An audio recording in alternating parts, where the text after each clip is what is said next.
Hi guys, welcome to another Miffed and Semi Auto Magic Fuck Shit Up! It's been almost a month, I think, since our last live broadcast, and I think we need to sort of send our apologies out to our growing community, because I mean it was awesome how much support you guys gave us all off the top, and then we weren't around to give you more. And honestly, we knew that was going to happen. That's why we built up a backlog of video. And the nice thing is that I'm around until end of April now. Oh, nice. Mid-May, because we just canceled our Costa Rica trip. So yeah, we should be running a lot of videos in the next little while. We've also got in our meta. We've got how many tournaments this month? This month we've got 4 tournaments. We've got one. Well, they aren't all in our meta. We've got 3 tournaments in our meta. We've got one that is happening tomorrow. Unfortunately, I'm not going to make it to. Which is part of our local Super Series. So that's going to be at Multi-Zone. And then next weekend, we're all heading down to Kingston to invade their meta for King Kong.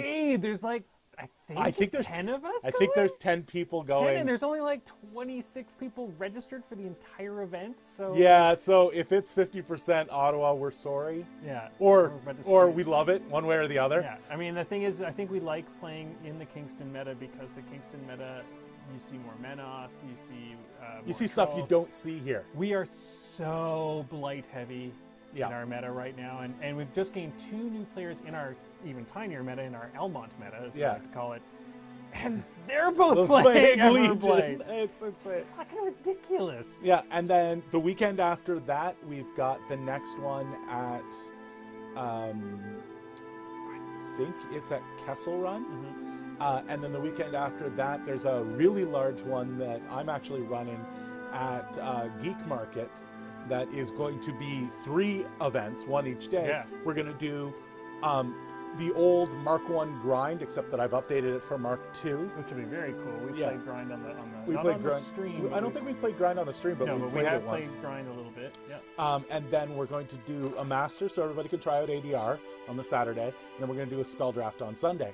So that's going to be a big one. So yeah, our meta is hopping right now. Well, and you know, it's funny because I mean, I don't know, worldwide from a Warmachine standpoint, this year has I wouldn't, with the Colossals release, and we'll talk a bit about that more on the podcasting portion as we get into it, as we look at what happened while I was away. I don't think everybody's Warmachine as much. I think everybody was excited about maybe a new Hordes faction, and that didn't happen. And we'll talk more about sort of the ups and downs of getting new Colossals. But I think, you know, there's a bit of I don't know, fear that Warmachine is dying. But the funny part is, just if you read the forums, it's oh well, or wait, 3rd edition better come out soon or whatever. It's like, I think the reality is, if you look at what's happening right now around us, and the game that we're playing, we're growing. Our Almont crew. Our Almont crew has doubled in the last month. In Ottawa, since I became a press ganger, we have gone from a relatively strong core of about, I'd say 15 to 20 people total, to we're now pulling in that many people at a regular game night, and our tournaments are having to be locked because we don't have enough spots. And our local gaming store is now talking about double stocking instead of single stocking, or at least taking pre-orders on certain stocks. Well, they actually have started the pre-orders. And that tells me, I mean, I'm telling you right now, when I decided to go Cephalyx, I went Cephalyx because I thought I'd have no problem getting models. Yeah. Funny enough, somebody else went Cephalyx, obviously, or a couple people have gone Cephalyx in the last little while. Yeah. And suddenly you can't. Like, it's like, I go in, our store gets its shipment on Thursdays. Generally, it's on the shelves by Thursday night. I go in about Thursday, 3:30, clear the shelves of what I need. And then get out, And get out. So, sorry to the other Cephalyx player, he can't find any models. But I'm trying to get 50 points in this next tournament. So let's, we're going to do a bit of podcasting today just to kind of go over some of the big events, because I mean, I'm sure most of our regular base players will know what those events are. If you've got something you want us to talk about or comment on, please let us know in the chat. We are live. We are broadcasting live right now. If you're on the YouTube channel and you're watching this after we broadcast live, we'll try to keep things moving as much as we possibly can. and we'll try to tell you what the questions were instead of just going, hey, oh, hi, Bob. And as always, there will be, let's see, over here, Yeah. there will be a link in between our two faces that will jump you actually to the game. Yeah, because if you don't want to listen to us ramble on about the game itself, and you want to just get right to us. Actually rambling on about the game as opposed to playing the rambling game. on about the game in general. Yeah, so let's talk a bit about some of the big events. So just to give you guys a heads up, the reason why we've been away, it's not because we got bored or gave up or whatever. It was actually because I was shooting a television show in Panama, and you were in Florida. I was moving house. And you were moving a house. And, Yeah. and our old studio setup was in your house, Yep. so we had to also figure out alternate studio location. You're still working on building the new studio Yep. in your basement, and I already have a studio, so for this week we thought we'd try to just get it rolling. For the first little while until we get internet sorted out at the new place. We have internet, it's not something you want to stream with. It's kind of potato quality over there. Yeah, and here we've got a great setup, and it's a soundproof room, and we can just leave it basically set up. We Yeah. don't have to worry too much. We'll take down the cameras and stuff. So that's what happened for those of you that was wondering where we, if you were wondering where we went, or if you just didn't really care. But you know, huge shout outs to the community for the amount of support we've received in the last 3 weeks. We've had pretty much daily somebody asking us when we were going to start. I think it was the same guy over there. No, we've actually had a couple of people, and it's been really great to know. And I've kept up on the YouTube channel. We've still had What's in the Box. Yeah, What's in the Box is still rolling. We've still got the tournament games rolling. Next week I get to replenish my stock of tournament games because we'll be recording at King Kong. And I'll be starting to broadcast probably once a week my painting. Oh, that'll be really podcast. Now we've got a second camera here.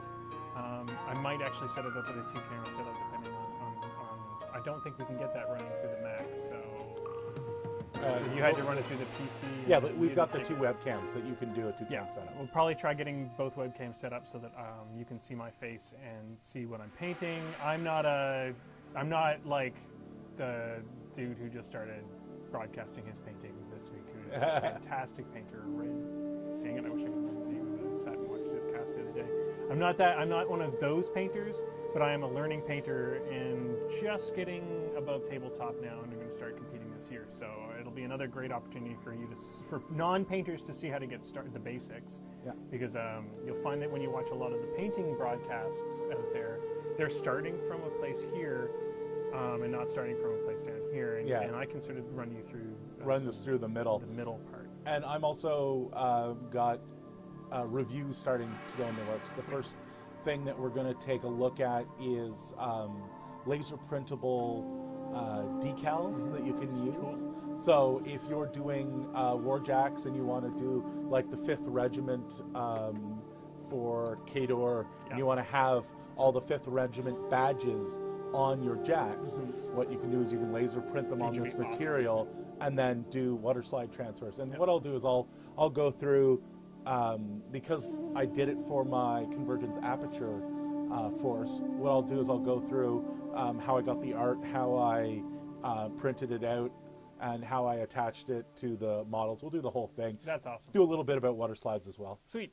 And we've also got, we're also going to be trying to broadcast from King Kong, depending on the their internet connection. Hopefully we'll have a couple of the bigger, we definitely have PO and a couple of the guys from our meta that are decent players. We can do some stuff. We can look at what they bring to a tournament. We can look at some of their lists. Hopefully we'll get to see some games. We'll try to do some actual news reporting from the event so that players from around the world can sort of see what's going on in an event. So moving beyond that, what are some of the new exciting things brought out by Privateer Press in the last 3-4 weeks? Well, obviously the big announcements while you were away were the new Colossals and the new Gargantuans. Yeah, and that was, as soon as I got internet back, that was the first thing. It was cool because I got to hear about the new Colossals, and then I got back and got internet again a week later and got to hear about the new Gargantuans. What is the overall impression from the community right now on those? I would say the impression is really mixed. A lot of people don't particularly like Colossals because it's a large point sink in one place. And if they feel they can't do enough work with it, then they find it really scary. It's like, I've got all those points, and he's just going to charge it with the first group of infantry, and it's going to disappear. Well, and not just the points. I think the cost as well. The cost the cost of investment cost on those models is it is quite expensive. It's a significant. I mean, now $120. they are absolutely gorgeous models. Yeah, now that's the thing. Well, they're gorgeous models, but they do take a lot of work. Yes, like comparatively, they absolutely do. Like if you buy a lead set, or not a lead set, but a metal set of miniatures, I find generally the metal sets, unless they have a lot of parts. Especially if they're single cast models, they're so easy. It's like scrape, and I'm done. Throw them on a base and you're done. Move one step up to plastic, and suddenly you've got a lot more nibs and nubs and miscasts to get rid of. But I'll tell you what, putting together my Stormclad took me 2 days. Now you say that, but the other thing that happened while you're away is Privateer Press's first sprue model came out. And that sprue model, I bought a pair of them, and I assembled both of them in half an hour. Yeah, so I mean, let's hope that the Colossals are done sprue style. I'm going to say they aren't right now. Now, that is with the assumption that they are going to come out relatively quickly. Right. If they're slated to come out sort of within the year, then I'm going to say they will be traditional resin and metal biddies. Cool. If, on the other hand, we don't see them till next year, I'm going to say they may be the first large sprue models. Right. I think so. My impression, and I'm not going to speak for the community here. I'm going to speak from my personal impression. I think I am very excited about the Hordes Gargantuans. I think I'm very excited to see if Circle gets something that's useful, which I think they will. Well, that Storm Raven. If it looks amazing. Anything like the concept art, it is going to be beautiful. It's going to be beautiful, but for me, it's also tabling. From a tabling standpoint, it's supposed to give a lot of support, and it's supposed to add a new dynamic to your Circle game. Well, with the Gargantuans, but that's really what has happened. The idea of these pieces as primary workhorses didn't seem to work on the Horde side. Yeah. On Warmachine's side, because of focus efficiency and only wanting to give them a few focus, they were easily able to do the work they needed to do as a primary hitter. But on the Horde side, where you have models that can make, 10 attacks, 10 attacks, right? So they can go up 5 or 6 Fury. They have 3 or 4 primary attacks. You can't give a guy with a POW 24 damage 8 attacks. Right, so exactly. It changes the dynamic. So it changes the dynamic, and it means that they get used either as support pieces or anchor pieces. Yeah. So once you've done your primary work, then you move this into cleanup, or it's hiding in the back, shooting over the top of your guys. And that's why things like the Mammoth, who are designed to be long-range guys, get a lot of airtime, where something like the Archangel, who is sort of meant to be this fast strike bruiser, doesn't get a lot of airtime because you just can't get him in and out fast enough, even though he is theoretically the fastest Gargantuan. Well, and that's, and until the new Circle one comes out, it's going to be ridiculous. But then, once again, is he going to be a strike Gargantuan? Or how much support does he have? We're getting the feeling from everything that we've seen that all these Gargantuans are support pieces. Yes. They are designed to stay in the back or to be that piece that be in the middle of a bunch around. Of stuff, to give everybody some sort of bonus. And I think I'm really excited about the Gargantuans, and I'll tell you why. They're new-looking models. Yes, they're like I don't think there's anything other than the Mountain King, the Mountain Queen. They're calling her the Mountain Queen that is anything similar. It's to actually the Glacial King. The Glacial King is the only thing that looks like the other one, and it looks like a fairly remodeled version. But I gotta say, on the Colossal side, I'm actually unimpressed because they look just like a slight change on your last Colossal. Yeah. Which is, I don't know. To me, that's kind of a cop-out. Maybe they wanted to put more time into Hordes. I'm not sure. But just gonna try and turn you up a bit. Oh, am I a little low? Yeah, you're a little low. They were saying to move up your mic, but it's probably better if I just turn you up a bit. Let's see if that works better. It might also be that this mic has gone out again. That's happened in the past. Yeah. Yeah. Well, if that helps, that helps. So just tell Semi right away. Just mention it in the chat. Yeah, as people are saying, a lot of people are really excited. Scorn people, I can totally understand why. Looking at that Hydra. Yeah, no kidding, huh? might have to buy one, even though I don't play Scorn. It may just sit on a shelf and You look pretty. might have to fire. You might have to do a little bit of faction hopping with the all-in-one battle boxes. That might be a thing this year. Well, the worst part is my nephew owns Scorn. Right. And Which so I'm supposed to paint one. maybe I can justify it by buying it for him and then borrowing his army for a while and then giving him all of it back. Well, maybe that'll be how we work out the painting. Yeah, there we go. Yeah, so yeah, I think that.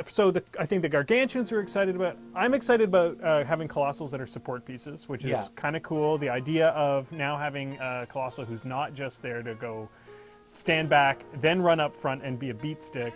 Maybe this guy is, the save, the thing that can broadcast out a lot of extra points to the rest of my army. I'm excited about that. I'm excited to see how it changes our game. But I'm a little sad that, for at least from I don't know about all players, the Signar piece looks almost exactly. It's like they stuck a couple of new things on it. Well, and I get the idea from a fluff standpoint why they are like why they did that, but that doesn't impress me. You're right. I don't think they were impressive, but what I'm hopeful about is that they will bring new things to the factions. Absolutely. Because what we're seeing with the Colossals, the Colossals I'm seeing as a evolution rather than a revolution, where with the Gargantuans, they really needed a change. Yeah. The numbers that I have heard, and this is secondary and my own experience, is that in Hordes lists, 1 out of every, say, 20 has a Gargantuan in it. Right. Whereas on the Warmachine side, it's maybe 1 in 5 has a Colossal. Do you mean like 5 out of every 5 Haley 2 lists have at least one Stormwall? Yes. Well, as we know, some of them are more easy to work into a list than others. Well, and I think, and that goes to the credit of, hopefully, now with however many years of large base, or huge base gameplay, that PP can do a really good job on the rules. How's the audio, guys? And how's the am I a little more level now? Perfect. Any questions from the guys in the stream? No, Okay. People are talking about being excited for the Troll Gargantuan, which is awesome because that model is just so amazing. Well, the original model's badass. Yeah, so, well, that's it's what one of I almost went Trolls just because of that friggin' model, because it's like, oh, an airbrush on that would look. And if Becky doesn't paint it soon, I've got one base white sitting at the house. I got an airbrush that's just dying to do some work. So let's move on from that. Any other new announcements? We know that there's a new Jack coming out for Khador. Ruin we will probably see before the Grolar, which is making some people crusty. Well, I'm kind of stoked about that. Ruin looks amazing. But the one other thing that we did see at the very end of that Hordes video was the 10th anniversary box. Right, and we don't know what's in that, right? And we don't, there's all kinds Well, what was of in the stuff. last 10th anniversary box? Was that the big Haley standee? No, the last 10th anniversary box was the Butcher Unleashed. Oh, okay. It was the Butcher on the specialized Khador base with his War Dogs. Oh, okay. I believe it was the special edition sculpt, but I'm not 100% sure. So we don't even know what that's going to be until the day gets announced. But one thing that we have heard a lot of is in the last shot, there is I think it's a gator carrying Madrak's axe, which is Rathrock the World Ender. Mm-hmm. And it's been said many times in the fluff that if you lose that axe, if that axe is taken away from you, you're dead. Like, it kills you. So there's a lot of talk about Madrak maybe being the first actual death we see. Ooh. Because normally when someone dies, they come back as an epic version of themselves. Or a Crix version of themselves. Yeah, exactly. But there's a lot of talk that this might be it. Now, personally, I don't think we'll see that happen. But the fact that we're seeing such a legendary weapon show up in a new Warcaster's hands is really exciting. In fact, that's actually why Madrak's axe is a gun, why you can throw it. Because you can't get rid of it. Yeah. It keeps showing up. So what you're saying is that's what Gators really needed. They got the Sacral Vault, and it sounds like they're going to get Madrak's axe on top of that. I'm just being corrected. It was Chromac. Oh, okay. It was a circle. So you might see a circle guy. Well, we'll see. I haven't decided if I'm going to keep playing Circle right now because, to tell you the truth, These Cephalyx are really turning your crank? Well, I love painting them. And so far at this level of gameplay, they're kicking some serious ass. Oh yeah, they are amazing. Now, I love your painting of them. And the problem, of course, is I'm going to take them, because I have to. I'm now going to take them to my first tournament. Yeah. Not my first tournament, my first tournament with Cephalyx, with very little table experience. We'll probably get like 1 50-point, maybe 2 50-point games in before that point. And I'm pretty much expecting to just get, like... Just raffle stomped? Friggin'... But I don't really care, because it'll be hilarious to be the first guy to slap down Cephalyx on the table. People go, what? What does that do? No, they'll just be like, what? So how you did what to my beast? How come my beast? What? No, you can't do that. I'm looking forward to it, and it's always fun playing one of the a newer faction that doesn't get played often, just to really confuse people. Because that's what I needed. I needed to hamper myself a little bit more. I think we've discussed quite a bit of stuff. We'll probably do some more discussing at the beginning of the next one. But that's it for today. Today's podcast it's time version. to beat some pace here. It's time to this should be a relatively quick game. We'll see. So today, what we are. So this first off, as traditional, today's beatdown is brought to you by the Dead Elephant India Pale Ale. Strong beer. Sorry, George, you don't have a beer, but he's got to drive home. So today what we're going to do is we're going to play another battle box scenario. Yep. If you go back to one of our very first broadcasts, you'll see some of our first battle box scenarios, and we'll go in that broadcast you can get more details on what a battle box is. But to give sort of an abbreviated version, George, what is a battle box? The battle boxes or battle group boxes, as is theoretical, is the sort of the starter box for Warmachine. Mm-hmm. When you're starting out, somebody will have handed you this little $50 package that has a warcaster and a couple of beasts, sort of what you need to get started. And those boxes are really designed to be a good way to start out, a good savings. Yep. Usually they're between $15 and $20 cheaper than buying the models together. And it gives you sort of what you need. They did get an evolution, well, 2 evolutions. The first one was the 2-player battle box, which comes with a miniature rulebook. It comes with dice. I think it even comes with a cloth tape measure. Basically everything you need to get started. And it comes with a bonus unit for each side. Yes, each side. So probably your best savings overall is going to be to buy the 2-player battle box. Especially if you can find somebody to split it with. In fact, I think have split 2 or 3 of those 2-player battle boxes because I play Legion. And then they've had one more evolution, which is the army boxes, which are a full 35-point army, including a sort of how-to-play guide, all in one box. Yeah.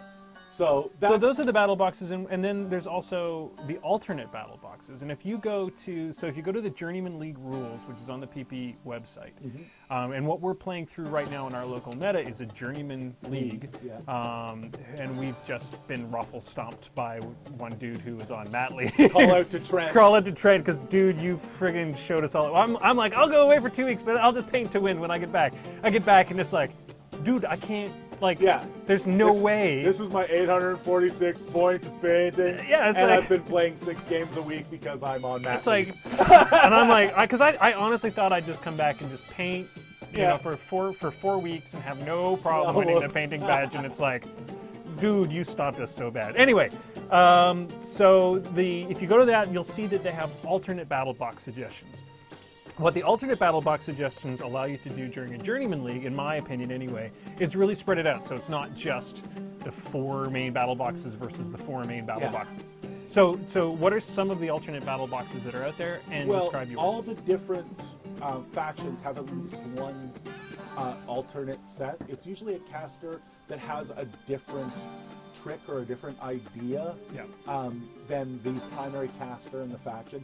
Also, often it's not something that you would have normally played. Right. It's not, say, one of their strongest casters. Yeah. It's somebody who doesn't get as much love, and it's a good way to get people started. Well, because honestly, I'm a true believer of this, and you know, people can argue with me all they want, but in my limited experience in the game, I don't think it matters which caster you play. Now, there are definitely some GIMP ones. It's how you play them. Certain casters are always going to be better than others. But I believe truly that if you are the longer you've played a caster, like, for example, Nemo. Nemo, like, 2, for example. He's a great caster. He doesn't get played often, but that's because he doesn't get played often. You know, yes. It's a catch-22. And the Cephalyx is a prime example because they're a new faction. They don't get seen in tournament a lot. There's not a lot of list options for them. Hopefully there'll be some more. Hopefully, I'm hoping to champion it so that more people will play Cephalyx so that we can get some more list options. But I think that's also part of the point, is it forces older players who have been doing this for a while to consider playing something they've never played before, because you get points for painting, you get points for playing new stuff, you're not going to get those points if you're just playing your same old. Now, we've had a question, what do we think about allowing people to build their own battle boxes for journeyman leagues? So I'll give my opinion, because that's what's been asked. I would say absolutely not. And the reason why, and we've had a long discussion, you and I, about this week, is that I believe that there's two lines in every game. One is that when you play for fun, and with a board game like this, when you play for strategy. And then there's the other type of line, which is, I'm going to game the game until I win the game. And I think I think that those battle boxes in the Journeyman League are set out to be balanced. Now, yes, there's probably some imbalance in there because of time and people figuring things out. And if you're going to game it, you'll go for the most powerful battle box. But if you allow people to make their own battle box, inevitably you're going to have somebody creating the Haley 2 Stormwall battle box just to win every time. And I'm not of the opinion that that's actually fun. Yeah. And some people, that's where they find their joy. They find their joy by breaking a game or breaking a system. Breaking it open, yeah. Now, obviously, you couldn't do the Stormwall one because that's too many. Actually, no. Yeah, but there'd have to be some rules about it. A lot of the time, when people do this type of thing, they do the 15-point rule. Because battle boxes are theoretically around 15 points. Well, I mean, but the biggest one that I know of is 14 points. The lightest one I know of is, I want to say 11 for trolls. Trolls, yeah, poor trolls. Now, the great thing, though, is it can get really stupid. Fagrosh 1 and the Archangel is 15 points. That's what I mean. You could do Haley 2 because of the bonus points. Because of the bonus points. Let's be honest, a Haley 2 on the table with a Stormwall, you're just going to stomp everybody until the points get up to 35. Yeah, and until they get to the place where there's infantry and suddenly you start to have real problems. I'm not saying that it's not a great idea. I'm not saying that it doesn't work for some metas. I'm saying that as a player, I would probably be a little bit worried about that Journeyman League because of people's tendency to just want. There's a large portion of the community that will stop looking at the fun and start looking at trying to game it. I actually am in favor of adding new battle groups, but I wouldn't leave it up to my players. There you go. As an event organizer, as a PG, what I would probably do is I would get a request. I would say, I'd really love to play this caster, and I would say, okay, you can play that caster, but I get to design your battle box. Exactly. I think that's definitely the way to go. Because that will give people the caster to champion. Because sometimes you want that. You want, I'm going to take Constance Blaze and I'm going all the way. Yeah, right? That would be awesome. And so you design a battle box around somebody like Darius Constance. Till death. Yeah. Exactly. Yeah. Oh man, if I could do a Darius battle, that'd be awesome. Darius. So there's the answer. Give him a Hammersmith. And maybe a defender. Oh, Darius Hammersmith defender. Yeah. Yeah, jackhammer on the Hammersmith. Oh, yeah, dude. okay, I can do that. So there's the answer to your question. We're in favor and we're not in favor. I think if you are organizing an event and that's what you want to do, but I think you need to find control points. Yes, I think because you have to balance it against the other battle box, you can't just let people take whatever they want. You have to sort of look at what battle boxes are for, what they're actually designed to do. And I think the battle boxes are already, there are some gimpy battle boxes, yes. but the advantage of taking those ones is the next round when you get to 50 when you go up to 50 points, suddenly you're able to to add a mauler. Yeah. It goes from one heavy and 2 lights to 3 lights and a heavy instead of 3 lights and 1 junior warcaster. So, like for example, well, what you're going to see today is exactly the opposite issue. I can only add 1 point to this battle box. Yeah. Now, there is no 1-point creature I can add in the Cephalyx lineup, so I'm pretty much stuck with this battle box. Now, for myself, I'm actually relatively lucky. Arcadius is 6 jack points, and these 2 guys are 8 points each, which means that I'm only at 10 points. Oh no, I'm at 14 out of 20, so I can actually add 6 points onto this. Yeah, well, which I don't know why I didn't realize that. I can go an extra 6 points on this as well. Yeah, so 1 second, I'm just going to turn our fan off because it is starting to warm up in here finally. We've gotten to critical mass, so sorry about the banging, and then we will actually get started. We'll start rolling some dice. Yeah, we'll actually start rolling some dice. Yes, Glorp, my wife plays the Troll Battle Box. Now, unfortunately, my wife is very, very good, so she just tends to beat everybody with the Troll Battle Box. In battle box scenarios, yeah, she kicks some serious butt. She knows how to use her surefoot. She knows what to do with a knockdown troll.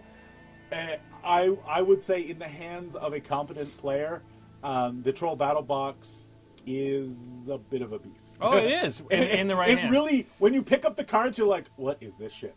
Yeah. But as soon as you get someone who's really competent with trolls, it kind of gets scary. Okay, we're gonna roll some dice. Actually, unfortunately, sorry, we got to do this. We can roll the die.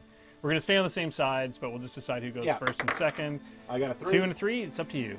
I will go second. I knew he would go second because with just a battle box, it's going to be run, run, run, run, run. You can figure out the numbers from there. So now we have to describe who's in our battle box. Mm-hmm. So I'll go first, and then we'll let you go. I'll try to keep this as brief as possible. So starting with Exelon Thexus. Exelon Thexus is a control caster, as I would term him, a control caster. His tricks are very similar to Haley 2. For those of you who don't know who Haley 2 is, she is a beast when it comes to the control game, and the reason being board manipulation. On top of that, it's like they gave him all of Haley 2's best spells. They gave him the best, I think, defensive range spell out there, which is D-Cell. They gave him telekinesis, which is probably the best board control spell. And then they gave him the same spell, basically control other person's jack spell, but they did it for beasts instead this time. Yeah. So Thexus has a lot of great cards in his pocket versus beast-heavy lists. And versus just any list that, being able to... So the best part is his feet. Everything within 18 inches, I get to move 2 inches. Yeah. Not my own stuff, your stuff. So not only if you look at it from a clock thing, it's a time burner. So you have to be good on your like be ready with your precision moving tool and just start moving shit as fast as possible. And then the second, precision measuring tools are a thing in tournament with this guy because I'm going to be burning 5 minutes of my own time just moving somebody else's crap. So that's Thexus, and I think that's him in a handbasket. And he's a ton of fun to play so far. The problem with Thexus is he is totally made of paper.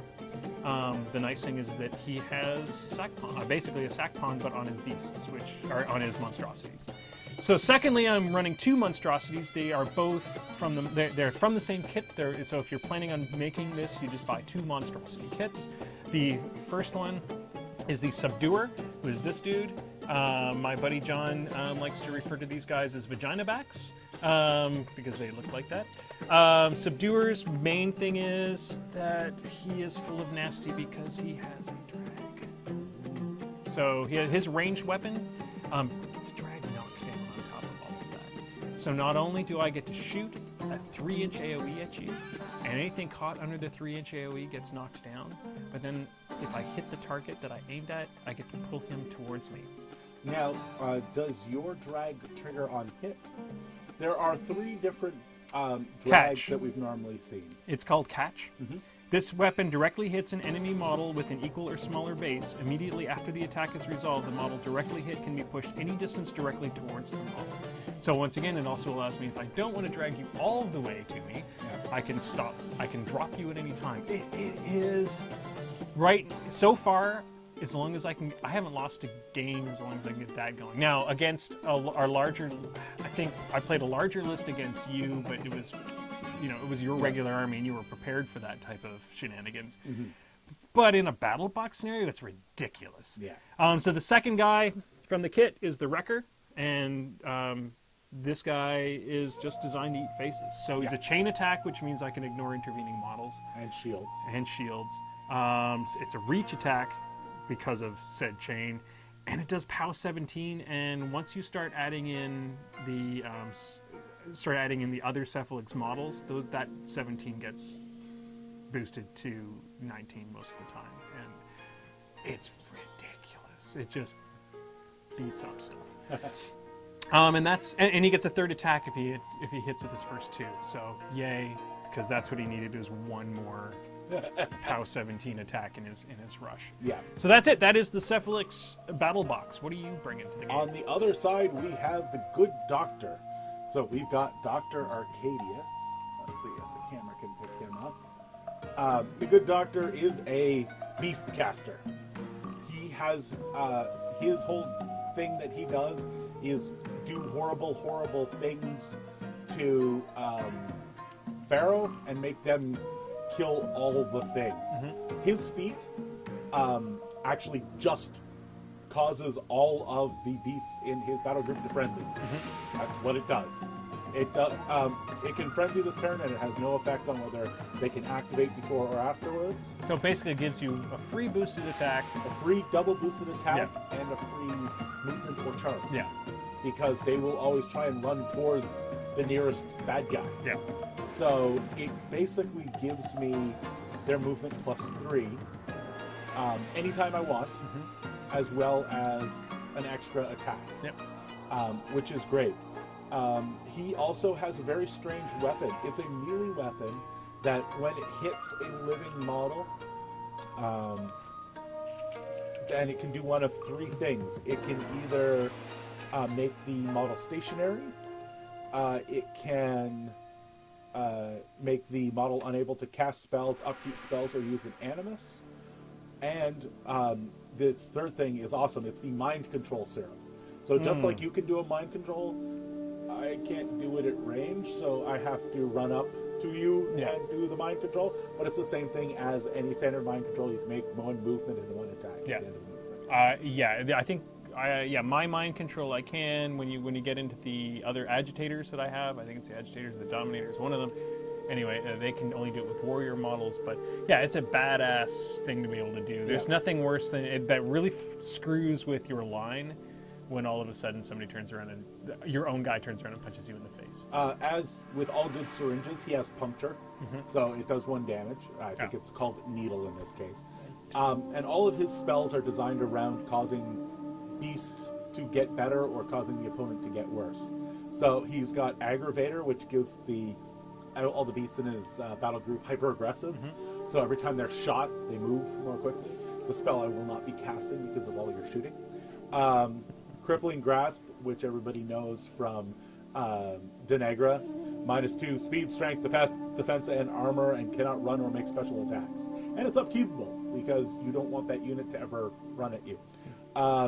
Forced Evolution is great. It's +2 strength and defense. It's a great buff. You see it in Circle. Primal Shock is a really interesting one. You basically choose a beast to become an arc node. It's not really an arc node, but that beast makes a 8-inch ranged magical attack that has the power of the strength of the beast. So if you've upped the strength of the beast, it does more damage. Wow. It's a really neat little way for Arcadius to get a little bit of ranged power. Yeah, that's really cool. And Psychosurgery, our favorite. I have D3, that too. Everybody heals. And I have that as well. Yeah, everybody's got Psychosurgery in this battle, so that's a thing. So we're just going to be healing ourselves up and hoping that you're going to have to clear the dude from the table. Either of us are going to get to the point where Psychosurgery will matter. because unless you've almost crippled a beast or or one of the monstrosities, where you just need to bring one of its systems back online. Yeah. If we get into combat, somebody's dying. Yeah. Well, let's hope so. Anyway. And I have 2 Warhogs. They're the same. They're the same model. I have one plastic one and one metal one. The last of the metal warhogs. The last of the metal warhogs. If you've seen our What's in the Box of the Warhog, you've seen a close-up of both of these guys. We did a comparison of the metal and plastics.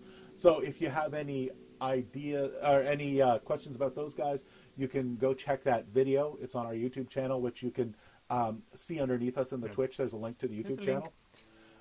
They have 3 weapons, 2 great big cleavers, and their tusks. The tusks have crit knockdown. Mm-hmm. So when you charge in, you always try for that 3rd die for the crit knockdown. Yep. And they have an interesting little ability called Aggression Dial. This model can be forced during its activation to gain +2 strength and take D3 damage. Right, so you can basically hurt yourself to be a little bit better. Yeah, exactly. So it's just Arcadius reaches over and cranks up the pain threshold on them and just sends them in. Well, I'm excited about this one. Mainly, you can start measuring your stuff. So yeah, you I'll measure. put out my controller. And we're measuring from the back of this board because, as we discovered, this board is actually a bit. The wood is.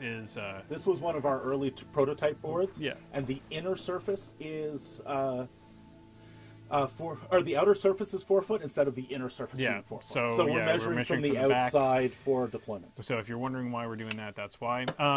So this is an interesting battle to me because it's mad scientist versus mad scientist. Yes. It's control caster versus aggression caster. So this should. I mean, I don't know. I've got a lot of confidence in these guys. But this should be an interesting game. So. All right. So if you're set up, and we have the scenario we're using, mangled metal, tooth and claw. Basically, you run forward and kill the other guy. Mm-hmm. You can win the game by either destroying the caster or by destroying all of his war beasts. I'm just going to shift him back a tiny bit just because I want to make sure that. I need line of sight, so I'm going to put myself right up front. I will state that I am lining up the fronts of all of my bases so that if this comes up, yes, we could probably say no, it's not quite lined up, but with all these little appendages, it's a little easier this way. Okay, so I am first. You're going first, so turn to you. Turn to me. I am going to allocate focus, the first thing you do in any Warmachine game, which for some reason, after being away for 3 weeks, I completely forgot to do for 3 turns. After the first turn, you'd think I would have learned. Apparently, I did not. Oh, one of the other things that's really cool about Thexus that you already know about, but I should note, is that if I have any enemies within my range, within my 18 inches, or within his 16 inches, sorry, because he's got an 8 focus, which is awesome, I can charge or run for free. Yeah. Woohoo! Because I needed that. Interestingly, we're actually playing 2 very high focus casters. You're 8, I'm 7. Yeah. So, I have allocated my focus, which is 1 focus to each because I know that you're out of my 16 inches. And the question is, how far do I go? So I'm going to activate my subduer first. Speed of 5. Speed 5 subduer. So at a run, you get 10 inches. Yeah, and he is going to go and run for the hill so that he's protected against all my shooting. Yeah, all your crazy shooting. That's right. I don't get any bonus for being on the hill. Nope. So I might as well just run him up so I'm not spraying. I'm only going to run him up 8 out of my 10 inches. Why? Because I don't really want to just have oh look, you're close and I'm close. We're going to be playing this little game of, I'm not quite within charge range. So that focus is gone. And we'll put that back on Texas's stack. And this guy will be, actually run up a little bit. 9 inches. I put the arcs in funny places on these guys, so I really should change the arcs. And Texas is sitting on a whopping 6 focus. And because he's sitting on 6 focus, I have no shooting to deal with, correct? That is correct. Even my caster has only a new one. Wow. So I literally have no spells that can do crap right now. Texas is just going to sit on his giant stack of focus and move himself up. I don't plan on attacking him, so it's okay. You're just going to try to kill a wrecker in one round? No, I'm just going to try. All right, George, I am finished my turn. I have spent a whopping 2 focus out of my 8. It is your turn. Oh, I will dump my mic on the ground. Yeah, we're dealing with a new weird studio scenario where we're going to be sitting funny, and I'll turn this way. And try not to stand too much. Yep. Oh, popped it out of its holder. There we go. All right, so we're going to start off with some warhogs. This warhog is... So you're going to choose either a warhog or a warhog? Yes. Well, I could have picked Arcadius, but that would be silly. But that would be silly since he's kind of blocked. So Metal Warhog is going to run. He is 8 inches. Mm-hmm. I'm sorry, I'm not going to be able to actually get into your charge range because, well, I can't get that far, even at full speed. That's okay. That is okay. Subduer is a thing. The other guy is going to run his 8 inches. And he is going to get, or he is going to rile for 3 and then run. Mm-hmm. So he's full.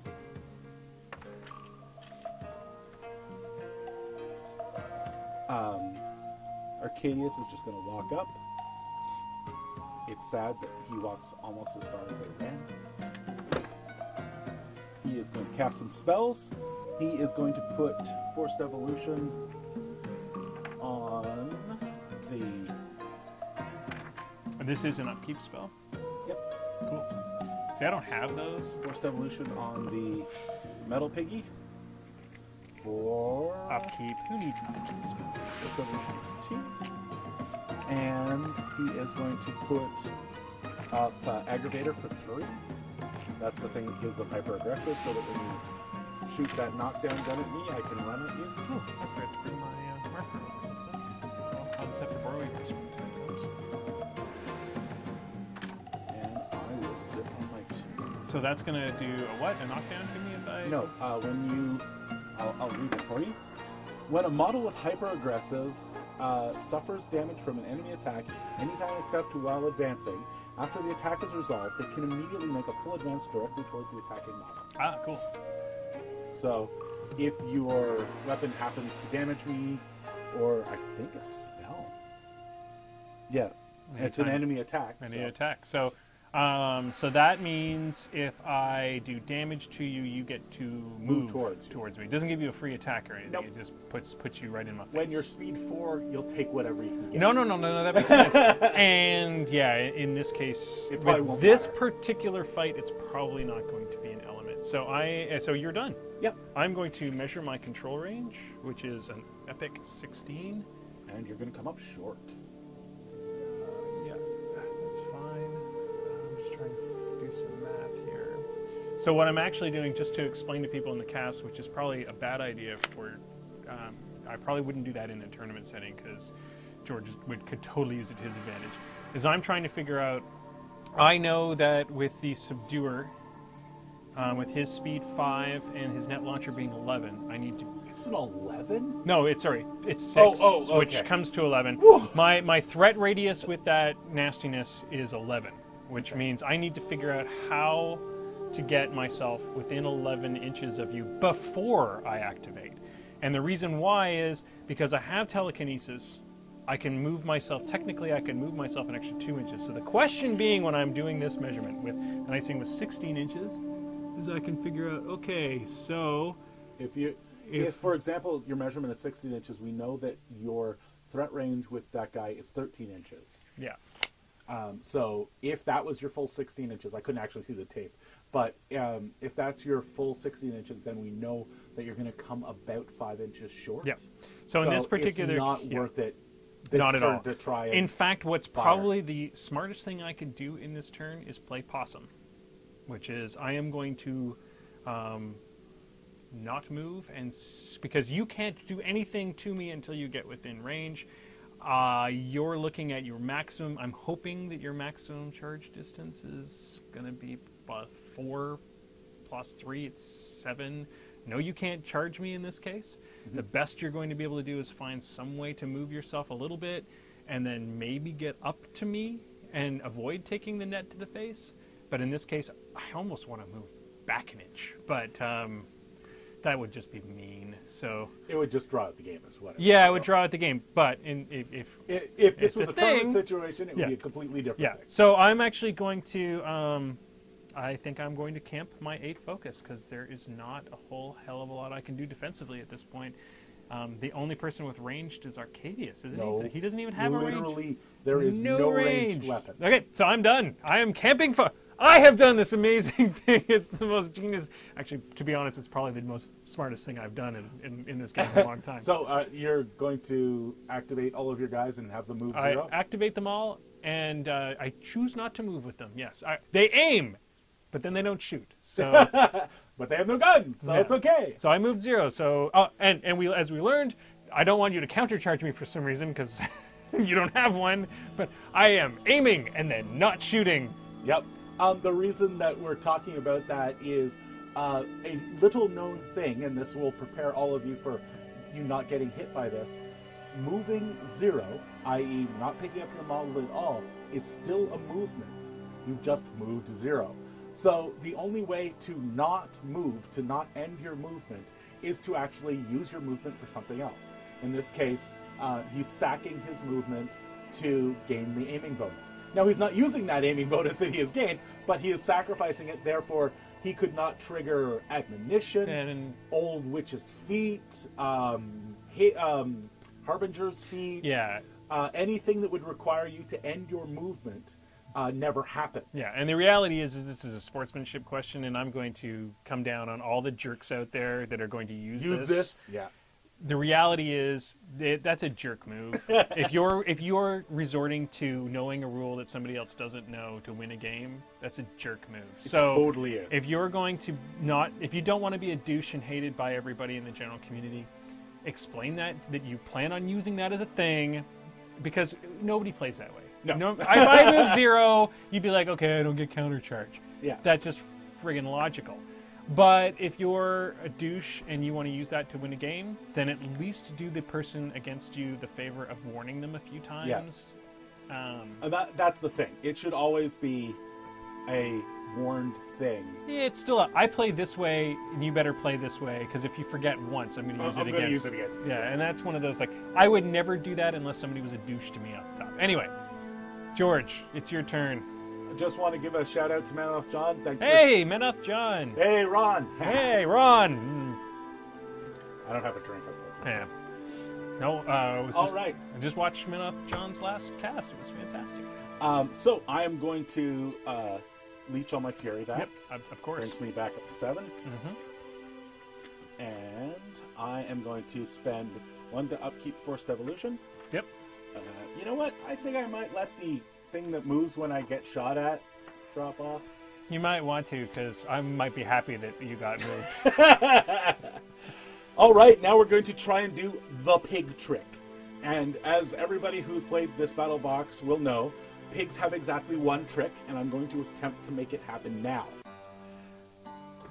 Which I don't know what the trick is, so this will be a big surprise for me. Oh, you've seen the trick, I think. I don't think so. Okay, so the pig trick is using your feet to get a lot of movement. Oh, okay. That's what's going to screw me up. What's going to happen is I'm going to do everything I can to make them bigger, harder, faster. Mm-hmm. Then I'm going to run them up to you. Mm-hmm. And then I'm going to move up myself and pop my feet, and then they're going to run up farther. So I'm basically going to get 1 turn of double movement. Right. So, in this case, what we'll do is we'll start with the metal pig. The metal pig will take some damage to get his speed up, or his strength up. So he takes 1 damage. Point of order on this one. Yep. Wouldn't you want to go the opposite way so that you could get a charge in? Like, do your They're feet going first? to make a charge during my feet turn. Oh, I thought you just got a movement on your feet turn. When a beast frenzies, yeah, you go through the check. So first is, are there any enemies in melee? Right. Because there will be no enemies in melee, that will disappear. So the next check you do is, are there any enemies that I can see? Is it always enemies charge? for frenzy? It always starts with enemies. Oh, so I thought it was anybody the closest thing to you, basically. No. it starts with enemies, and then if there's no enemies within charge range, which is the next thing, then it drops down to, am I in melee with any of my own guys? If I'm in melee with my own guys, I hit them. Yeah. And then if they're, the melees are together, then the charge. Okay. So, melee enemy, melee my own guy. And now you just have to hope that whatever... charge... So the trick is you're going to have to spread yourself out far enough that you're not closer. Look at the pigs. See how they're already in a V formation? Oh, I gotcha. When they run up, they are going to position themselves so that one of them can only see the enemy and not see his own guy. I see. There's the pig trick. All right, now I understand. So things we learn. So he's going to take the damage to 1 damage to location 1 for the aggression dial, and that will give him +2 strength. So now that he's buffed, he's got 2 buffs on him. He has the aggression dial, which I should token.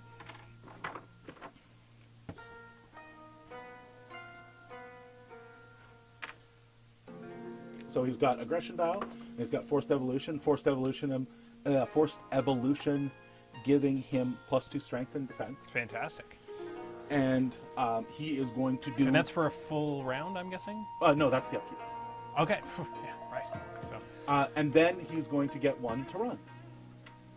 And that is going to put him 8 inches forward.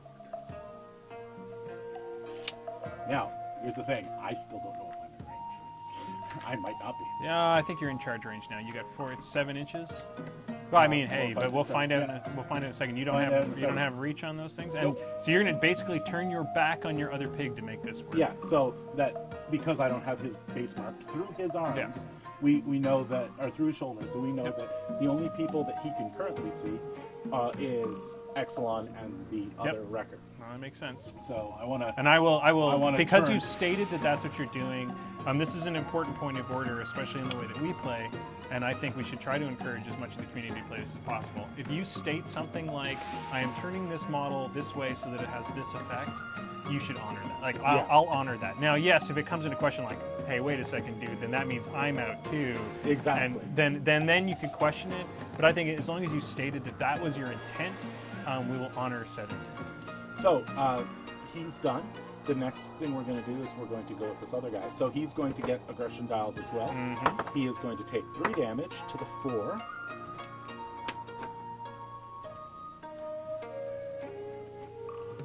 And he is going to get the same +2 strength from aggression dial.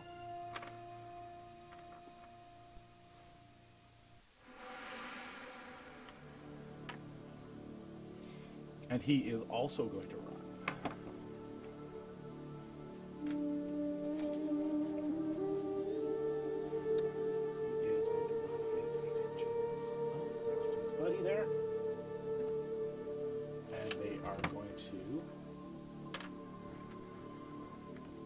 Face away so that the only people in his front arc are your guys. Makes total sense. And then his turn is done because he's run. He's done. Yep. So, next we're going to move up Dr. Arcadius. Now, do I want to try and charge? Get a little bit extra. No, I don't. So, I will move up my 6. And I'll check my control area. I am a 7, so 14 inches is my control. So I'm pretty sure I'm going to fail these charges. You might have a chance at 1. I mean, the record's a bit closer. Yeah. So what we're going to do now is we are going to feat. So in the case of Arcadius's feat, again, I'll read it out. Warbeasts in Arcadius battle group can immediately frenzy. Now you notice it says can. So you can choose which warbeast. So the question is it better to feat now and fail that charge, or to try to hold out a round and get that second set of attacks? Well, I want to charge now, right? Or I want to frenzy now because it also gives me one other option. Oh, okay. Which is to do the primal shocks because they will move within 8 inches of you. Oh, right. So you because feeding doesn't end his turn. So the model can frenzy even if it's already activated this turn and does not affect whether it can activate later on this turn. So the piggies are going to charge. So the metal piggy, his closest target is going to be the wrecker? No, wrecker. Subduer. This guy. It's a good question. He should be able to only see Thexus and... Oh, you're right, because it looks like I'm in your back arc as well. So the two that he would be able to see are Thexus and the Subduer, I believe it's called. So he's going to... Since the Subduer is slightly closer, yep, it's going to be the range of the Subduer. Now, I'm going to get you to make this measurement. Yep, absolutely. Because you can get closer to the deck. Yep, in fact, what we'll do is we'll use... spray template. Spray template to figure it out. So you are... Well, it can only go so far. Right, so you're trying to figure out... I have a charge of... Right now, I'm a speed 4, 5, 6, 7 inches. So your charge of 7 inches. Yeah. And he will end directly facing. And neither of us have reach, correct? I do not have reach on this guy now. Yeah. Okay, so he is not engaged, so he can be arced through and stuff like that. And he is closer. So the same thing is going to happen over here. Now, this guy's slightly closer, so I'll get you to measure it out. See whether the 7 is going to bring him within half an inch. Remember, they'll move directly towards the center of his base. I'm using that. It's not going to be half. It's not going to be half. No, okay. I will take this arm off so that we have... I apologize, George. It looks like you are not within half an inch. Oh, no. That is we will check it. expected. We have precision measuring tools. Yep. Now, this guy... Yeah, it's not. It's not. This guy does have reach, so you are engaged. I am engaged. Now, I'm not sure whether... Since this is not actually a channel, his spell, it might not matter, but we'll take a look here. Friendly faction war beast in the model's control area. Target enemy model within 8 inches of the chosen war beast and make a magic attack against it. Magic attacks are not affected by being in melee, so they can always Now, the question is, so it's within 8 inches of you that you can cast that, correct? No, within 8 inches of the chosen war beast. Okay, so still, it's a weird one because it's still basically channeling. So that means as long as the it's not actually channeling. And it has no that range? model making a magic attack against something. But it still has a range at all. Yeah, range of 8 inches from that Okay, beast. so that's going to be the big question: are you within 8 inches of your beast? You may need. Oh no. The beast is in my control area. It's 8 inches from the war beast. Oh, weird. Okay, so what a strange spell. And it takes. Yeah, well, see, it's for situations like this. So we know that my control area. Yeah, so it sounds like you'll inches, be able to get both of so those. I'm in. Yeah. What I'm going to do is, what is Exelon Thexus's defense currently? Exelon Thexus's defense currently is 14. Wow. Menoth John has David Carl on his show on Sunday. Oh, wow. Yeah. So check out that, guys. Yeah. Worthy. Somebody has just asked, the target in melee penalty isn't going to happen because it's a magical attacks. Magical attacks actually can shoot out of melee as long as you can see the target. Unlike a shooting attack, you don't have to worry about that. Right, now so let's do your attack. So are you attacking Thexus or are you attacking the beast? I'm going to try. I wanted to find out what Thexus's defense was. So 14 right now. Yeah, it's 14. So I get 7 on the dice. And you've got. And how much damage will? What is the effect on this? The effect is a strength attack. Okay. Or is a magical attack based on the beast's strength. Right. So in this case, the strength of the Warhog is 11 plus 2 for the aggression dial, plus 2 for 15. Forced evolution. Okay. So it's a 15. You're sitting on all a stack of 8. Yeah. So that's going to drop it to a 6. What's his base? 14. His base is 14. So I need a 9 to damage, I believe. Yeah. But a boosted 9 is something that I can totally do. Yeah. And since I have both of your beasts stopped from charging me, now you can always use your feet to move them around or telekinesis or something. Yeah. But I'm sitting nicely far back, so I feel that I can spend the 4, 1 to boost a hit, 1 to boost for damage. So I'm going to cast that. I'm going to cast that spell on on the Warhog, and the target of the spell is actually going to be Exelon. Okay. I'm going to boost a hit, because I need a 7. So 5, 6, 7, 8, 9. That's a hit. 9 is a hit. So I'm going to boost the damage. This is at dice minus 8, correct? I believe we. So I am a 14 plus 8 right now. I am a 22. You're a 22, and this is a POW 15 spell. So if we do 6, that 7. math, Dice minus 7. dice minus 7. Wow, and then you spike the roll. 5 damage to Excellenthexus. No, actually, Excellenthexus Oh, is going to shift it. So let's just double check that he can actually do that. So when this model is directly hit by an enemy ranged attack, you can choose to have one friendly non-incorporeal monstrosity model within 3 inches of this model directly hit instead. So the question is... This is not a ranged attack. This is a magical attack, so it does not count as spell. a... Okay, interesting. So because it's not a ranged how much attack, damage should you do? 5. That's No. Pigs are still not going to be able to do much. I'm going to sit on the 2 for transfers, just in case, because neither of my beasts are full. And that is going to be my turn. So we have some interesting stuff going on here. Thanks. Manoth John is leaving us. Oh, thanks for swinging by. Thanks for swinging by, Manoth John. We will we'll be watching your podcast this Sunday, I believe. Actually, we've just been corrected by the stream. It says base strength. Let's take a look here and make sure. So you don't get the boosts. Don't get the boost on strength. So it would be only 1 damage if this is correct. Yes, it's a War Beast base strength. Okay, so we only took 1. So I get back 4. Thank you, podcast. Thank you, listeners. That was actually Chain Attack Trev. I love you, Chain Attack Trev. You have just saved Excellenthexus from... Curse you, Chain Attack Trev! Chain Attack Trev is on my side! For now. No, I think he's on the side of us actually getting the rules right. right. Okay, fine, rules right. That's a thing. I know. I'm probably going to do a bunch of things wrong. So, currently, you have engaged this dude. Here's my question, and this could... No, you have engaged me. I'm right, not I have you engaging engaged. I have you engaged. So here's a funny question. If I rampager this guy, I get a move and an attack. He's going to have to move out of this guy's... do I get an attack of opportunity? Sorry, you're pushing me? If I do a rampager, okay, which takes over your beast, I get a move and attack with your beast. You do not make a attack of opportunity against your own model. Oh, because he becomes my own model. Gotcha. Okay, I was curious about that one because I couldn't rectify. Okay, so this guy definitely needs 3 because wreckers need 3. That is the thing.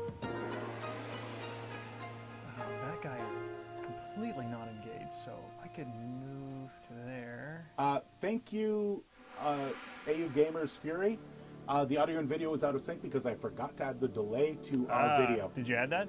Yeah, well, I just put the delay in for the webcams, so they should now be somewhere near synced with our voices.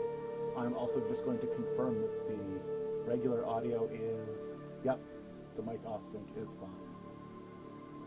Okay, so that guy rampages, and then the wrecker can do his wrecker thing. That dude can do his thing. Interesting. This will be fun. We're about to have a good time. Yeah, Chain Attack Trev, if you message me later, I can talk you through the OBS delay settings because they really can help. The main camera we use is almost 1,500 milliseconds off of our audio stream, so I have to do a lot of jiggery-pokery to get everything to line up. This is going to be weird. Yes, it is. I'm going to, well, because I have an opportunity to try to basically win the game in one go if I can just kill both their beasts in one go. Just bonk their heads together, turn them around, and just have them beat well, they're not going to... Have one attack the other guy, and then beat the crap out of him. Well, that's the thing. I just need one to attack the other guy. He'll move over, which gives me that. And then the wrecker has them both within range, and then worst comes to worst, I can charge in with... Yeah, but if you turn around, you get that +2. And remember, you got to do that before you do your attacks. Well, and you're not actually here, so the other thing I can do is move you here. If I move this guy here, yep, this will be interesting. Let's see if this works. Yeah. So here's my thought, and we're going to talk about the strategy because this is what we're doing on this show, and you can tell me when I get shit wrong. You guys can tell me when I get crap wrong. So here's my thought: is if I feet and move the 2 pigs so that they're next to each other. Mm-hmm. Here's the cool thing. They're far enough away right now that I still can shoot you with the net. Oh, and it's a 3-inch knockdown? And it's a 3-inch knockdown. That knocks down both of them. Yep. And everybody gets to hit him. And hopefully the Wrecker is also far enough away that he'll then be able to get his charge. So I'll be able to knock you down, pull you in, but I'll also be, if I activate Thexus, do the feet first, turn you around so you beat on your own dude while they're standing there. There's just a lot of hits about to happen. The only thing that'll drop you down is if you don't use your feet for the movement. Like if you try and do a Rampager. What's the focus cost on Rampager? Oh, it's 3. It's 3? Okay. So the one thing, I'll lose 1 focus on one of my 2 beasts to do that. But I think it's kind of worth it. Oh, yeah. Just to get that. Yeah, and you're a focus 8. He's a def 12. It's only a 4 to hit one of those guys. So yeah. It's not so the only problem is I may miss on that. But 4 to hit. And you don't get an aim bonus at all because it's a 4 to hit. I probably will. You know I probably will. I've missed better things, dude. So before you do anything, let's activate somebody. Okay, so you've allocated. I've allocated, and we're going to activate Excellent Thexus first, and we'll start by doing the feat because so much is going to be crux on making sure that this works. So I'm going to put one dude here.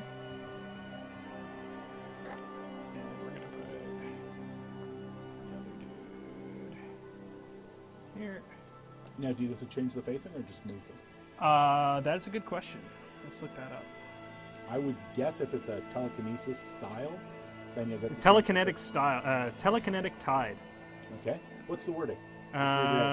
Model can push each enemy non-warlock, non-warcaster model currently in Thexus. It's a push. It's a push style. So they stay facing. They stay in their facing.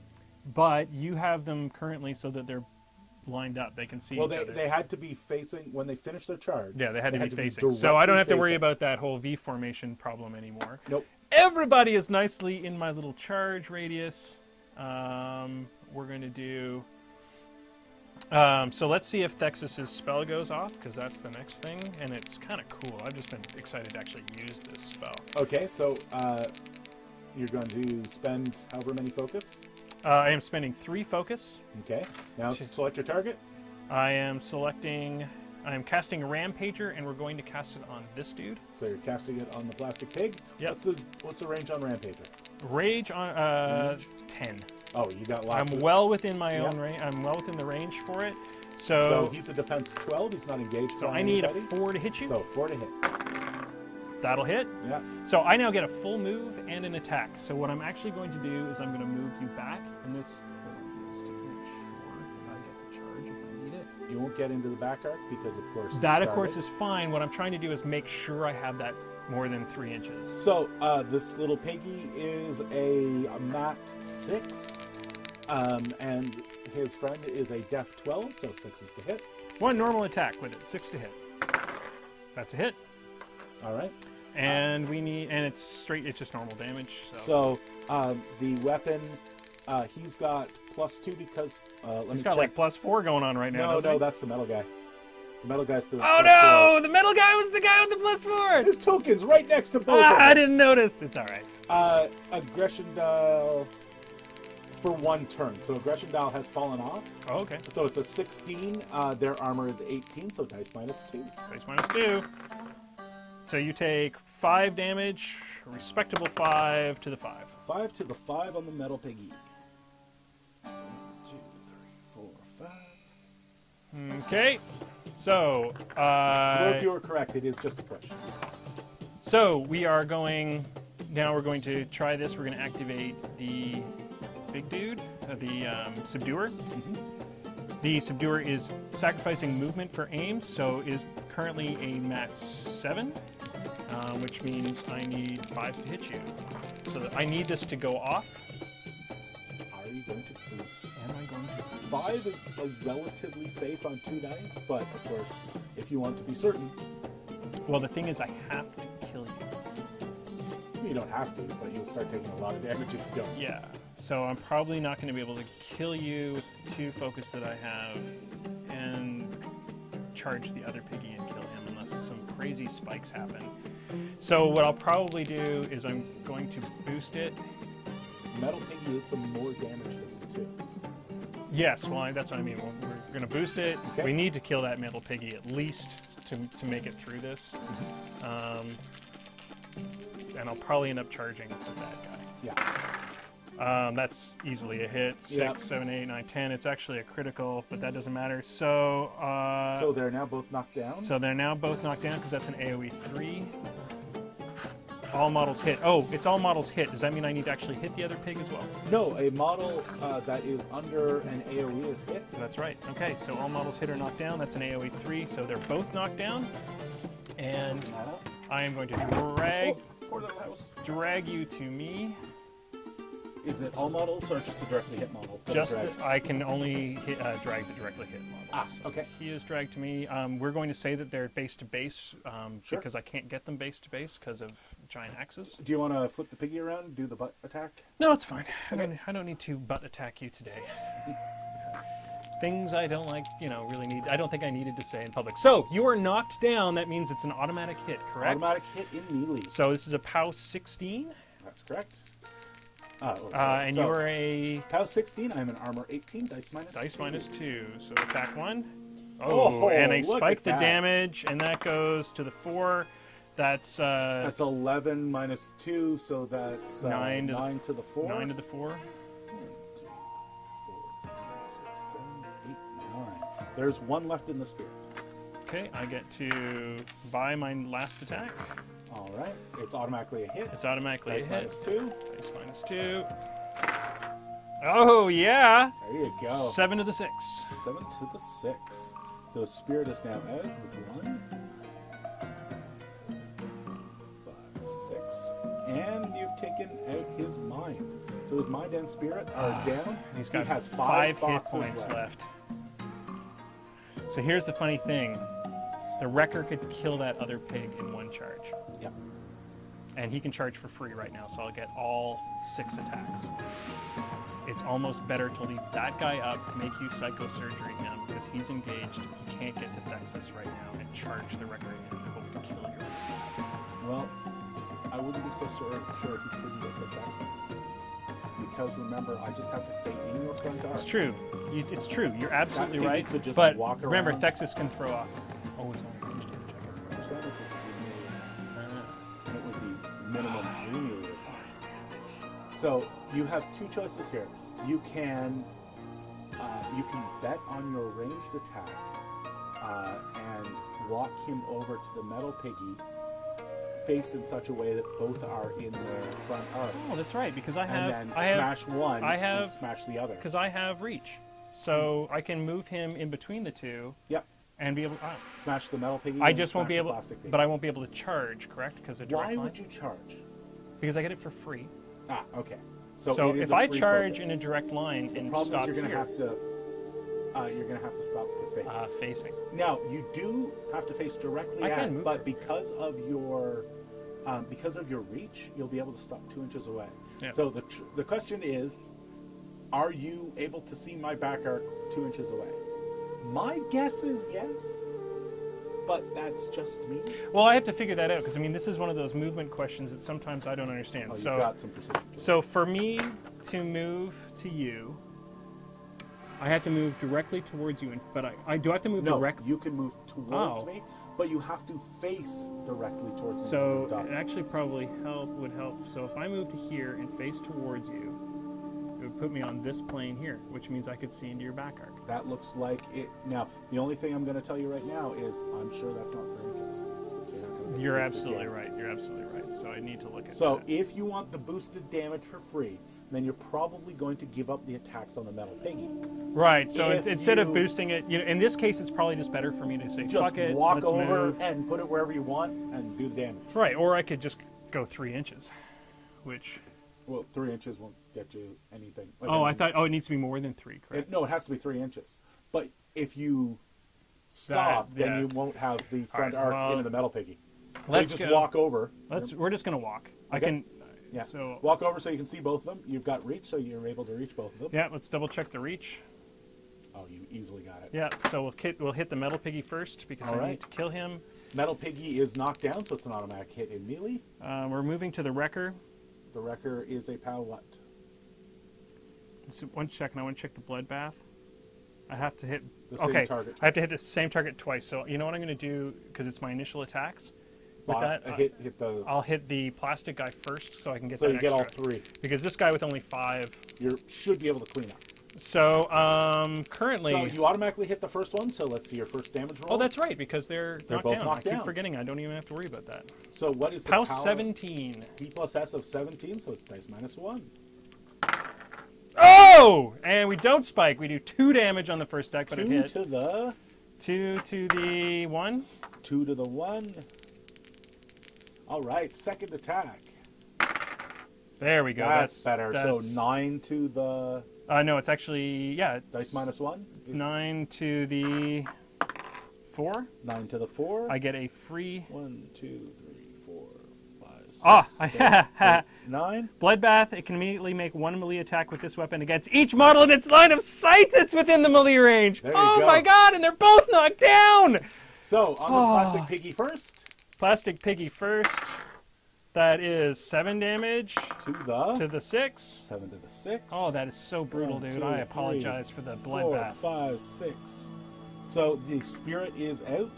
There's 2 left in his mind. I get a free attack on your other piggy, which I just need to do 5 damage. Yep, so 6 to kill. That's a kill. That's 7, so that fills him up, and he dies. 1 piggy down. Metal piggy is dead. I will reave the fury. I bet you will. Because if something crazy happens, And because he I have doesn't 3 die. more attacks. Oh, this is a bloodbath. Wrecker to the That's face. literally a bloodbath. Yeah, Wrecker to the face is a friggin' thing, dude. Yep. Okay, buying my next attack. Dice minus 1. Oh, 2 damage Whoa. to the 4. 2 to the 4. So his mind is also out. So I do 5 more damage and I win. Yep. Next attack. Fine attack, 6 to kill. That's There you there go. we go. Good job. That was quite a game, and I mean, dude. So we do our thing now. It's been a while, so we're gonna talk a bit about what the happened. game. We should come up with a screen for the aftermath screen. Yeah. So this is the aftermath. So to go straight from the very top, from me to you. You chose hard mode with piggies. Oh yes, absolutely. When I selected pigs for our local journeyman league, just to give a little bit of background, the last 2 journeyman leagues I did Legion and then Convergence. With Legion, it was kind of easy mode. Legion has some really great beasts, and at small point levels, they can be overwhelming. With Convergence, Syntherian and Synergy with 3 jacks in a battle box means Syntherian is charging I plus faced 4. It's a beast that can kill a lot of stuff. Yeah. I went into this thinking I will pick something that is definitely going to be a challenge and something that I've never played. And you did. What I chose was You did. pigs, and they have been a challenge. I have won 1 game, I think, over the entire league. Now, I would never call myself a master of the faction by any means, but I feel minion players' pain. Yeah. Well, that battle box. They have beasts that are not hugely good, and they don't have a lot of choices. The best beast in my journeyman league so far has been the Gorax, which is a import from... Gorax is badass, dude. Yeah, which is an import from Circle that can only be taken with Arcadius's theme point. Yeah, I think once you get the next point step upwards and you start adding things like Gorax, where suddenly you've now got a very awesome Animus that is super awesome. I mean, that Animus is badass, especially combined with these other feats, with your feet and with everything else. That Animus is killer. But yeah, now, from my perspective, this is a perfect matchup for me. I mean, you're putting 2 beasts that I can do crazy mind control crap to right in my face, which means I can move them around. I had to, however, you still tactically played it where I had to take out your 2 beasts. If I did not take out both beasts, bad things were about to happen. I may still have survived, but it was pretty darn unlikely. It was really iffy. When I noticed that you kept your monstrosity spread apart, they were not protecting Thexus. Yeah, I needed to keep Thexus back a little bit farther. Yeah, my thought was, I got to get him in there. If I'm really lucky, I'll get that charge.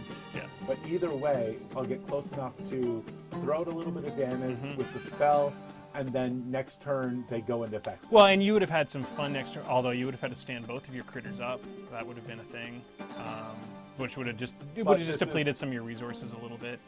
Not a whole lot, because there's not a lot my caster wants to do, and because that fury comes, because that fury is at the beginning, they've still got 3.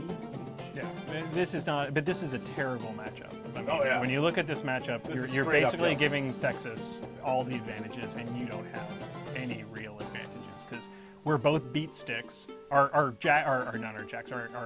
monstrosities and your beasts are beat sticks, and my beat sticks have more hit points than your beat sticks. The one advantage I have was the 40k gotcha, because you literally, because of their, say, a steeper learning curve, there are not a lot of minions players, so you haven't run across them before. Well, that's the same thing I've got with Thexus. I mean, you're not prepared, and hopefully the people I play against are not prepared. And what I love about this, so for me, and you can comment on this as well, what I love about this is, and I think the reason why you'll see me playing this a lot more in the coming months over my Signar stuff. I mean, I love my Signar stuff, and it's going to come back out, obviously.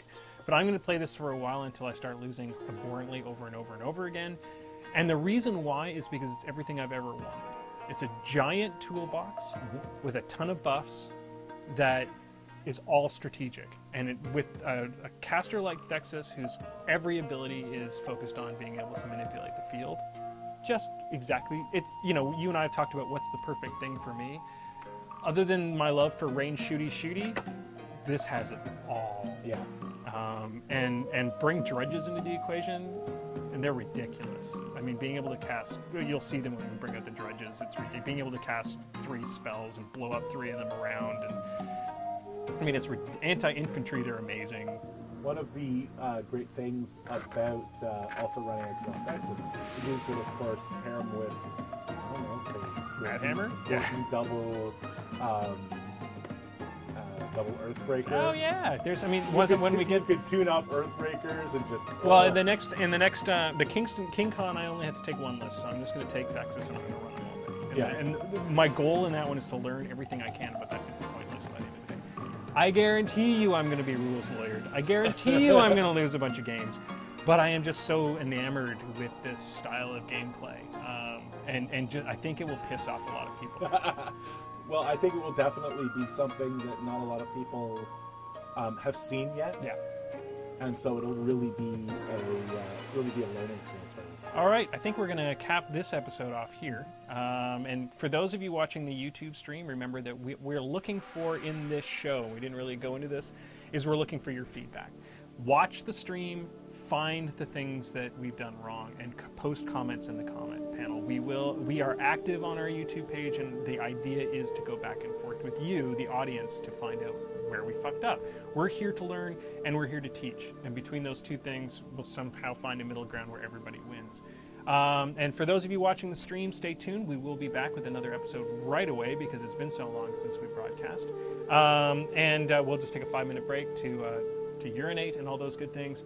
And remember that we encourage your interaction on the stream. Do not feel bad for calling out our mistakes. It's awesome. I love it because, I mean, I would have lost a bunch of stuff. You would have done 4 more damage to me. Yep. So, we encourage you to comment in the stream. Be that rules lawyery nose breather that you have always wanted to be. We'll be back we'll be back with another episode following this one. For those watching the YouTube stream, it'll go up on next Wednesday, I think. We're going to move up to this to 15 points, and we're going to take it. We're going to do it one more time, and that probably will be it for today. Unfortunately, we'll try to get a 50-point match in the next week before our big tournament. But anyway, so stay tuned. There's a lot more to come, and that was another episode of our show that has a name. Hey, gee.